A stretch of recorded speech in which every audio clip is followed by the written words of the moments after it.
सबों का हम शुक्रिया अदा करते हैं। अगर किन्हीं का नाम छूट गया तो उसके लिए मैं माजरत खा हूँ। और मीडिया से आए हुए तमाम मीडिया कर्मियों, हमारे मीडिया के साथी, प्रिंट मीडिया और इलेक्ट्रॉनिक मीडिया से आए हुए सभी साथियों का हम हार्दिक अभिनंदन करते हैं इस जनक्रांति के माध्यम से। और हमारे बीच यहाँ सबसे बड़ी बात है, जो भी बूढ़े बुजुर्ग और गांव समाज के हमारे भाई बंधु आए हैं, उन सबों का हम शुक्रिया अदा करते हैं। सबसे पहली बात मैं एक चीज ये कहना चाहता हूँ, आप इस तादाद से मत घबराइए। कुछ वक्ताओं ने कहा कि लोग यहाँ बहुत कम हैं, ये वाकई अफसोस की बात तो है, लेकिन मैं बिल्कुल दुखी नहीं हूँ। इसकी वजह यह है कि झारखंड का आपको आंदोलन याद होगा। झारखंड जो एक प्रदेश बना 1929 में, एक कॉलेज का 4 विद्यार्थियों ने झारखंड स्टेट का, झारखंड राज्य का सपना देखा 1929 में, और 1999 में जाकर झारखंड राज्य बिहार से अलग हुआ और एक स्वतंत्र राज्य बना।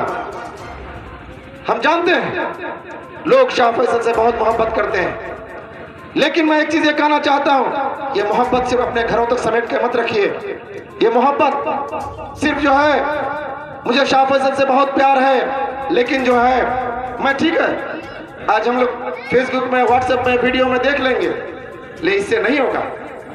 आप ये कहते हैं, मैं खुद कन्हैया में 3 बार इस जाम में फंस चुका हूं। कन्हैया के पास आए दिन कन्हैया के पास जाम हो जाता है, रोड की संकीर्ण होने की वजह से, और लोग उस नेताओं को गाली देते हैं। देखिए, कोई नेता नहीं है, कोई आवाज उठाने वाला नहीं, कोई बोलने वाला, कहां नहीं रोड ऐसा होगा। और आज जब आपका नेता, आपका समाज का लीडर आवाज उठा रहा है, तो आप सोए हुए हैं। अरे कब तक सोते रहेंगे? जब आपको कोई मुसीबत आता है 12 बजे रात को भी, 2 बजे रात को भी, तो शाह फैसल को आप याद करते हैं। अभी आपको ये 4 दिन पहले की बात बता रहा हूँ, लगभग 1 हफ्ता पहले, आपके पीछे, कन्हैया के पीछे महतपुर गांव है, एक बच्ची, वो अपने गुस्से में आकर वो अपने आप को, अपनी जान को खत्म कर दिया। मैं उस वक्त सिटिया में था, प्रशासन के लोग वहां पहुंच चुके थे। मैं बड़ा बाबू को फोन किया, क्या देखिए बहुत गरीब परिवार से है, गुस्से में वो आत्महत्या कर ली है। इसका मतलब ये नहीं कि आप जाकर उसका पोस्टमार्टम करवाया, बिना मतलब का परेशान करें। बड़ा बाबू मेरी बात को सुने और छोटा बाबू की गाड़ी को वहां से वापस आजमनगर किए, और उसका अंतिम संस्कार, दाह संस्कार करने में शाह फैसल, ये आपके इजहार साहब और कई लोग वहां पे रहे, समाज सेवी, सभी को वहां मौजूद रहकर उसका अंतिम संस्कार हुआ। इसी तरह कुछ दिन पहले बंगुचा में एक लड़की आत्महत्या कर ली। आत्महत्या का रेट हमारे यहाँ बहुत ज्यादा बढ़ते जा रहा है। मैं उन तमाम बच्चियों से भी कहूंगा कि टेंशन में आकर आत्महत्या न करें, अपने आप को समझें कि आप कौन हैं, आपकी एक पहचान है। हम एक चीज ये कहना चाहते हैं, सारे वक्ताओं ने सारी बात कह दी है, लेकिन एक चीज ये आपको कहेंगे, आज आप लगातार इस रोड से आप हर कोई गुजरते हैं, जो हमारा प्रखंड, आजमनगर प्रखंड मुख्यालय से जो जिला मुख्यालय जो रोड जाती है, और अनुमंडल मुख्यालय जो रोड जाती है, और सालमारी जो कटिहार जिला का दूसरा व्यवसायिक केंद्र है, आप जब आजमनगर से सालमारी जाते हैं तो इस रोड में घंटों घंटा जाम की समस्या से आपको परेशान रहते हैं। जब 2 गाड़ी जब क्रॉस करती है तो वहां ठीक से क्रॉस नहीं कर पाती है। कल रात को ही जब हम लोग 10:30 बजे रात को इधर से आजमनगर से गुजर रहे थे, आजमनगर से सालमारी जब जा रहे थे इसी आंदोलन की बात को लेकर, तो यहाँ पर पूर्णिया से कुछ एक गाड़ी, कार जो फंसी हुई थी, वो निकाल नहीं पा रहा था। मैं, फारूक भाई और मौसम भाई तीनों हम लोग जा रहे थे, तो रास्ते में उसको फंसा हुआ देखा, उसका चैम्बर फंस गया था, और उसके वजह से वो गाड़ी को निकाल नहीं पा रहे थे। हम लोग खुद गाड़ी से उतरे और तीनों आदमी उसकी मदद करके उसकी गाड़ी को उठाकर सड़क में किए।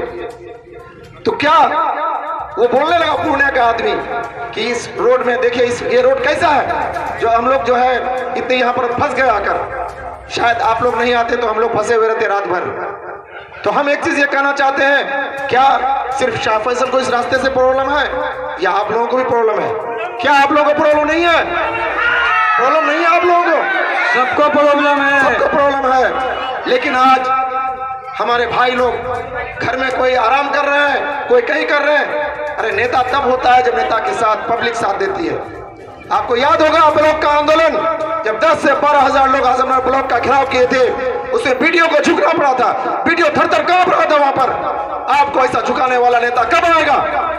कब आप सोचते हैं कि आसमान से आएगा आपका नेता या कहीं अमेरिका से आएगा?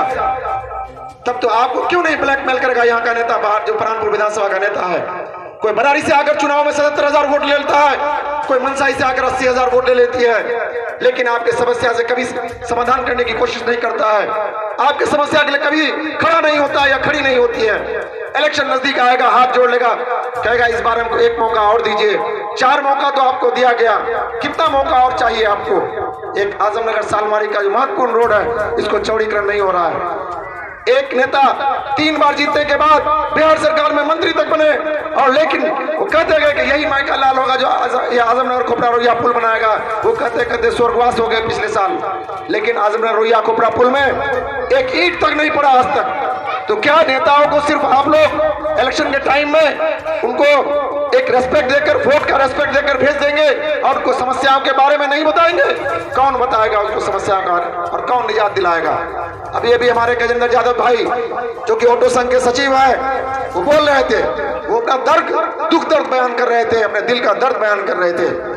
लगातार कई बार ऑटो संघ के लोगों ने मेरे घर में आए और बोले कि हम लोगों को जहां ऑटो खड़ा करते हैं वहां पर जो है दुकानदार हम लोग को डांटता है, फटकारता है और जो है ऑटो लगाने नहीं देता है। इस समस्या को लेकर हम लोग अनुमंडल पदाधिकारी पवन कुमार मंडल जी से मिले, 101 ऑटो ड्राइवर के साथ जाकर मिले, और बारसो अनुमंडल में हम लोगों ने वहाँ धरना प्रदर्शन और आंदोलन किया। और उसका नतीजा देखिए कि आज सालमारी में ऑटो स्टैंड, देखिए आज सालमारी जाते होंगे आप, सालमारी में पीएचडी के पास ऑटो स्टैंड है। आज इनकी अपनी जमीन हो गई, आज ये शान से कहता है ये मेरा जगह है, मैं ऑटो स्टैंड, हम लोग अपने स्टैंड में ऑटो लगा रहे हैं। आज आजमनगर से श्रवण भाई यहाँ आए थे, आजमनगर ऑटो संघ से हम लोगों ने सबसे पहले 2 संघ बनाया, सालमारी ऑटो रिक्शा चालक संघ, ऑटो रिक्शा चालक संघ और आजमनगर ऑटो रिक्शा चालक संघ।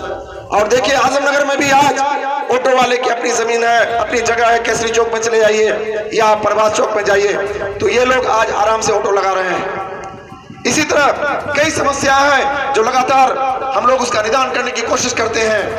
अब हम आपको एक चीज ये कहना चाहते हैं कि जो तीसरी समस्या है वो है आजमनगर बाजार। आप जाते हैं मार्केटिंग करने के लिए, लगातार जल जमाव का समस्या आजमनगर बाजार में रहता है। इसी तरह की हालत सालमारी बाजार में भी रहती है। जब सालमारी हॉस्पिटल के पास जब कोई गर्भवती महिला जब हॉस्पिटल जाती है तो वहां पर उसको जो है कई बार लोगों को मैंने गिरते हुए देखा है। वहां पर एक बार बारिश क्या होती है, 15-20 दिन तक पानी जल जमाव रहता है। लेकिन इन समस्याओं को का निदान कौन करेगा?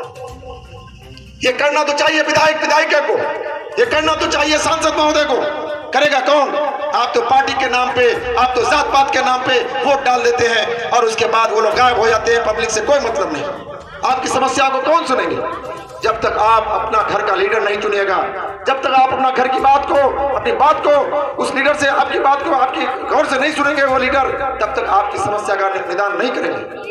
तो आजमनगर बाजार और सालमारी बाजार दोनों ही जल जमाव की समस्या से जूझ रहा है। इसलिए हमारी तीसरी मांग है कि आजमनगर बाजार और सालमारी बाजार में दोनों ही ओर ढक्कन बंद नाला सिस्टम हो, सीवेज सिस्टम हो, ताकि हमारा जल निकासी आराम से हो और लोग जो व्यापार करने या सौदा खरीदने कहीं जाते हैं आजमनगर या सालमारी, उसको जो है आसानी।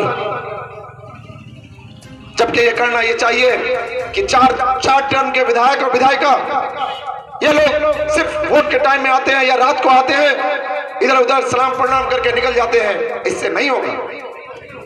चौथी चीज आप देखते हैं, जब आप पहले कटिहार 10 रुपए में कटिहार चले जाते थे, आजमनगर में ट्रेन पकड़ के या सालमारी में ट्रेन पकड़ के कटिहार पहुंच जाते थे। किसी की बीमारी हो या कोर्ट कचहरी जाना हो या सदर हॉस्पिटल जाना हो, आप जो आराम से ट्रेन पकड़ के चले जाते थे। लेकिन आज जो है कोरोना के बहाने हर जगह का ट्रेन, लगभग लोकल ट्रेन खुल चुकी है। उस दिन हम लोग बेगूसराय गए थे, पटना के नजदीक बाढ़ गए थे, वहां से लौट रहे थे, लोकल ट्रेन उधर चल रही है। लेकिन हमारे कटिहार से बारसोई के लिए या चाहे आजमनगर होते हुए हो या सालमारी होते हुए हो, आज ट्रेन नहीं चल रही है। ट्रेनों से लोगों को रोजगार भी मिलता है। ट्रेन में हमारे स्टेशन में या हेमलाल भाई की दुकान है और कई लोगों की दुकान है। आज वो लोग जो है कहते हैं कि भाई ट्रेन नहीं चलने की वजह से हम लोग की दुकानदारी नहीं चल रही है। सालमारी स्टेशन में जितने दुकानदार हैं, आज उन लोगों का रोजी रोटी में बहुत फर्क पड़ गया। आज वो लोग कहते हैं ट्रेन चलने से हम लोग का रोजी रोटी अच्छा चल रहा था। तो हम डीएम महोदय से आग्रह करते हैं, यह हम लोग जो आज मेमोरेंडम तैयार किए हैं, हम लोग सिर्फ ये बात आज अब ये मत समझिए कि ये बात सिर्फ अनुमंडल तक जाएगी या जिला तक जाएगी। हम लोग जो है आपको हम ये कहना चाहेंगे, सबसे पहले हम लोग रेल मंत्री भारत सरकार को भी ये आज का ये जो धरना प्रदर्शन है इसका चिट्ठी भेज रहे हैं। उसके बाद पथ निर्माण मंत्री भारत सरकार को भी भेज रहे हैं, मुख्यमंत्री बिहार सरकार को भी भेज रहे हैं, और मुख्य सचिव बिहार सरकार को भी भेज रहे हैं, और पथ निर्माण मंत्री बिहार सरकार और कमिश्नर पूर्णिया को भी भेज रहे हैं। डीएम के जरिए ये चिट्ठी यहाँ से लेकर पटना और दिल्ली तक जाएगी और इसका असर आप देखिएगा, आज हो कल हो इसका असर होगा और बहुत जबरदस्त ढंग से इसका असर होगा, रोड का चौड़ीकरण होगा।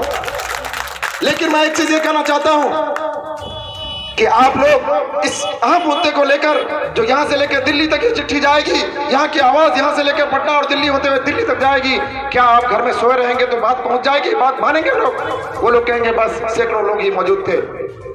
आप लोग इस महत्वपूर्ण समय को खो दिया और मुझे आज अफसोस के साथ ये कहना पड़ रहा है कि हम लोग जो है सिर्फ नेता से उम्मीद रखते हैं और नेता से सिर्फ काम लेना जानते हैं, और जब नेता जब आह्वान करे तो आप घर में सोए रहते हैं। इससे आपके एरिया का विकास नहीं होगा। और जब तक ये जात पात होगा, हम तो कहते हैं जब शाह फैसल बाढ़ पीड़ित को सामान बांट रहा था तो उस वक्त कोई जाति से जात नहीं, हर एक इंसान है, इंसान को एक इंसान शाह फैसल दूसरा इंसान को सामान दे रहा था। उस दुख की घड़ी में, उस तकलीफ की घड़ी में 28 मेडिकल कैंप लगाया उस वक्त, एक मेडिकल कैंप, बहुत बड़ा कैंप। मैं बेंगलोर से डॉक्टर बुलाया, आजमनगर सालमारी के जितने डॉक्टर थे लगभग सबको टाइम दिए, डॉक्टर अली साहब से लेकर मनोज कुमार से लेकर डॉक्टर तनवीर से लेकर बारसोई से लेकर बेंगलोर से डॉक्टर, और दवाई कुल मिलाकर लगभग 50 लाख की दवाई उस वक्त पूरे एरिया में। और इतना ही नहीं, जब बाढ़ पीड़ित लोगों को सामान उस वक्त दुख की घड़ी में, मैं इस फील्ड में नहीं आना चाहता था, धवोल की एक मुड़िया मुझे इस राजनीति में लाई। जब धवोल में सीसाबाड़ी में बांध टूट गया था तो उस वक्त बार बार वो लोग हमारे पास कई बार आए कि आप सब जगह सामान बांट रहे हैं, हमारे धवोल में भी दीजिए। तो उस वक्त पहला लॉट में हम लोग सबसे पहले रिजवान राही साहब यहाँ मौजूद हैं, हम लोग चौलर पंचायत को सिलेक्शन किए थे और चौलर पंचायत को 2250 लोगों को पहला ट्रिप में दिए, कुल मिलाकर 3000 लोगों का सामान आया था। लेकिन उसके बाद जब बार बार लोग आए मेरे पास कि हम लोग भी बहुत मुसीबत में, शीशाबाड़ी में, धवोल में बांध टूटा है, यहाँ पंकज मंडल जी मौजूद है चिल्लीपाड़ा से, कई लोग मेरे पास आए और उस वक्त बोले कि हम लोग का धवोल, शीशाबाड़ी, चिल्लीपाड़ा ये सबको भी हम लोगों को मदद मिलनी चाहिए। फिर हमने कोशिश किया और कुल मिलाकर आपको ये जान के खुशी होगी, उस समय कंबल, बर्तन, बासन, तिरपाल, फिल्टर वगैरह तरह तरह की चीज कुल मिलाकर 30,000 परिवार को सुख दिया गया। आपका कदवा शिवगंज से लेकर इमामनगर सिटिया तक और भैंसबंदा रतनपुर से लेकर दिल्ली देवानगंज तक कुल मिलाकर 30,000 परिवार को उस वक्त सामान दिया गया। शाहजहाँ पंचायत प्राणपुर में हमारे विधानसभा का ये आखिरी पंचायत है, वहाँ भी हम लोगों ने पिछले बाढ़ में, रानू साहब यहाँ मौजूद हैं, हम लोग सबको जाकर नाव में जाकर एक एक घर में वहाँ पर सामान बांटे। तो हम एक चीज ये कह रहे हैं कि आपके दुख दर्द की घड़ी में जो लोग साथ देते हैं, ऐसे लोगों का अगर हिम्मत और हौसला अफजाई आप नहीं कीजिएगा तो कौन आपकी हिम्मत, कौन आपके साथ कर लेता, साथ देगा। एक चीज याद रखिए, ये मेरा दिल का दर्द बता रहा है, मैं इस फील्ड में आया हूं इस वजह से नहीं आया हूं कि मुझे नेता, एमएलए या एमपी सिर्फ बनना है। मेरा मकसद और मेरा सपना बहुत बड़ा है। अभी भी इजहार साहब कह रहे थे कि बंद आंखों से सपना देखना वो बहुत बड़ा सपना नहीं है, खुले आंखों से सपना देखे वो असली सपना है। तो मैं एक खुले आंखों से सपना देखा है यहाँ के लिए, एमएलए एमपी बनने के लिए नहीं, वो सपना है इस इलाके में जितना ज्यादा से ज्यादा काम हो सके, ताकि मेरे मरने के बाद यहाँ के लोग याद रखें कि शाह फैसल को एक मर्द था जिसने इस इलाके के लिए कुछ किया। लेकिन आपको याद होगा यही काजीपुरा है जहां पर जहांगीर का घर यहीं पर बगल में था। फारूक भाई मुझे सुबह फोन किए कि एक ट्रक जो है जहांगीर के घर के ऊपर पलट गया है, 5 जानवर स्पॉट डेथ हो गया था और वहां पर जान माल का काफी खतरा हुआ था। लेकिन जो ही फोन किए मैं सुबह सवेरे यहाँ आया और मैं कहा मैं तब तक चाय नहीं पीऊंगा या नाश्ता नहीं करूंगा जब तक इसको मुआवजा नहीं मिलता है। फारूक भाई यहीं पे हैं कहीं पर, याद होगा ट्रक जब उसके घर में पलटा, प्रशासन के कई लोग ट्रक को बचाने के लिए आए, लेकिन शाह फैसल कहा तब तक ट्रक यहाँ से वापस नहीं जाएगी जब तक इस गरीब को, जब तक मुआवजा नहीं मिलेगा शाह फैसल यहाँ से नहीं हिलेगा। और उसको 75,000 का मुआवजा मिला, तभी मैं शाह फैसल वहां से हिला। आज भी वो ट्रक देखेगा, थाना के सामने वो ट्रक पड़ा हुआ है, आजमनगर थाना के सामने वो ट्रक पड़ा हुआ है। शाह फैसल आपकी लड़ाई के लिए मैं इस बात से हतोत्साहित नहीं हूं कि यहाँ कितने लोग हैं। अभी अभी वदूद साहब कह रहे थे, अकेला ही निकला जानिबे मंजिल मगर